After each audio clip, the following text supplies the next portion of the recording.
There's a young man. I talked to him. I wish I was with you.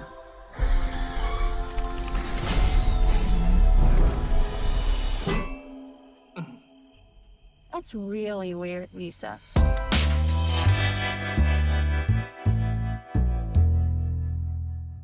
You do these roles so well. Thank you. You blew me away in Freaky. Thank you. What is it about Lisa? What did you find in her that you could just fully connect to? Man, that is a good question, and thank you for saying that. I don't know, I guess horror films, horror comedies, I feel like this is a comedy, gives you the opportunity to forget about it, forget about yourself, like you have to service the story. And I felt like, okay, if I'm going to do this role, you're gonna have to go 180, and it's gonna happen fast. We had like 20 days to film it, so I spent a lot more time like on the weekend, like resting. So because the role really required a lot of fun energy, and like she has this like will to live so hard. So I don't know. I just wanted to shock people, I think, and I hope people like the movie. I think it was really fun. Oh, you kicked ass. Thank you. Dude, I mean, this is a hard role because you don't have a lot of lines. You don't have, but you have to make it work. It's a really good performance. What was it like for you to find, balance the makeup, all of that stuff, and find the moments in the silence working with her? I think she is very giving. Kathryn gave a lot to it, which helped out a lot. Zelda created a space that just allowed us to kind of riff and play and improvise, and we added the vocality, like the sort of grunting stuff, which kind of helped carry the weight for Kathryn too. But it was fun. I mean, I'm a huge fan of practical effects. I mean, I've been subscribed to Fangoria since I was a kid. I'm a huge monster movie buff, so honestly, I didn't mind sitting in the chair and going through it. I think the second that the makeup went on, it was just kind of easy. I worked with a movement instructor for a while, which helped out a lot too. But it was fun. It was working with friends and getting to be a monster at the same time, and it was in New Orleans, which I love that city, so it was a blast. You had a group of people who really love movies like this. Like, it's why we fell in love with cinema. So everyone coming together in that way was really special.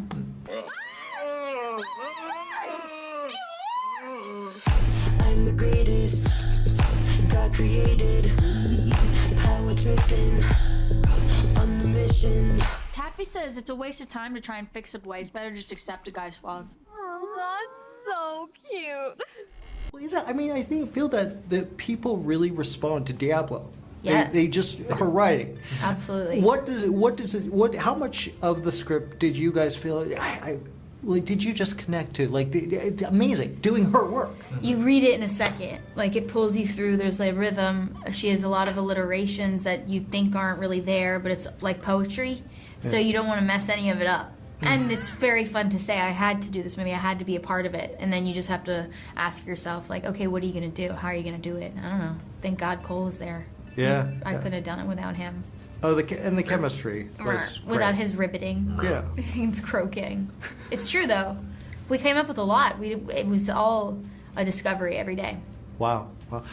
Now, I'm going to get back to your monsters. You're a monster movie fan. You're Fangoria. That must be freaking cool. Because you're literally getting to be kind of Frankenstein. Yeah. That's, so do you watch the classics like Bride of Frankenstein? Of course. Wow. I think there's been so many kinds of Frankenstein movies and just forms of entertainment over the years that it's awesome to just be included into that legacy. I don't think, we've been getting a lot of questions about like how close to Frankenstein is this, and it's really not. We're taking our own creative liberties, but I think the idea that I could even be included into a list of the kind of universal monsters and whatever that looks like is I mean, if I were to tell my 10-year-old self that, he would have been overjoyed. So I think as long as I'm high-fiving that kid, I think we're good. I feel like Mary Shelley has to have made a huge impression on you. Definitely. How early on did that kind of connect with you, her writing into that story? Well, I want to say I was in grade school, probably like junior high, when I first discovered, the Frankenstein novel. And I was really captivated by the story of how it came to be, like the origin of it being almost like a contest, like who can write the best horror story. And Mary Shelley, being a woman in a group of men and winning, and I would say still winning to this day. Mm-hmm. And I just think that theme of being able to play God is so compelling and timeless, and it's the kind of thing that people can't stop being interested in. So that's why we're still seeing so many versions of the Frankenstein story today. Your hand? I can't believe you're here. Do you like music? I have the cure. Oh, not that kind of cure. They can't make you better. I mean, they can, but like emotionally. No, don't cry. Your tears smell so bad. You're a legend. Oh, come on. Hey, people love your writing. Come on. That's really nice. What was it about? What connected you to this material? How did you react to it? Well, it's interesting too, because obviously she's doing all of the creating in that circumstance. So when you get to read something, and especially with this being a degree of separation then from Mary, I didn't think of Mary Shelley's Frankenstein. I was thinking about this script, and it reminded me so much of these movies that were so formative to young me and outsider me and the things that I went through as a teenager. So Beetlejuice and, these kind of female characters that I really would actually have loved at that point, but also I'm so happy to give it to teenagers now. So that was a very big part of it, for sure.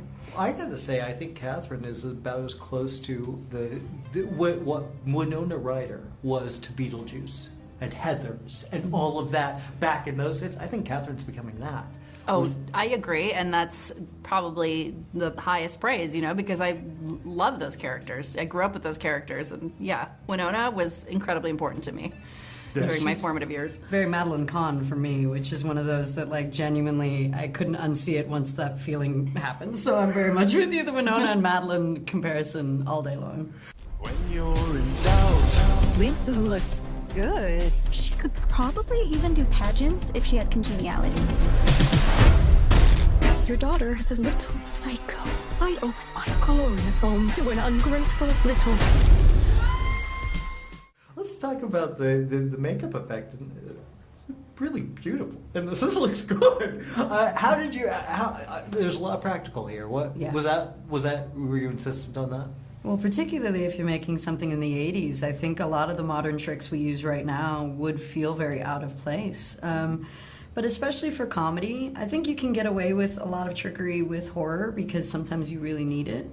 But comedy usually requires physicality. I think you need to be there, and it's like you need to take the pie to the face. A digital pie, I don't think would quite work. So there was a lot of that. We talked a lot about it, and I think I sent you very early, even just me doing really bad Photoshop on Cole's face. Yeah. But I wouldn't call it bad Photoshop. Well, bad in comparison to our amazing artist. From our very first meeting, she was telling me I want to do as much of this practical as possible, and she already had strategies in place, and I was like, wow, like we don't even have like a production schedule, and Zelda's ready to go with the prosthetics. Well, yeah, and it works too. I ask you about Mary, but what about Lisa? What about Lisa? How much of Lisa is in you? A lot, and I can really relate to the fact that Lisa is like this. She's this angry teenager, and she has a chip on her shoulder, but sometimes it's unwarranted. Like, she's so defensive with Taffy, and Taffy is honestly just trying to be her friend. Mm-hmm. I think I was a little bit like that when I was a teenager, where I was kind of up my own ass and kind of just assuming that everybody around me was the worst and that I knew everything. And so I can relate to Lisa's kind of misguided confidence, and I can also relate to her sensitivity and her sadness and her longing for romance. I mean, there's a lot of me.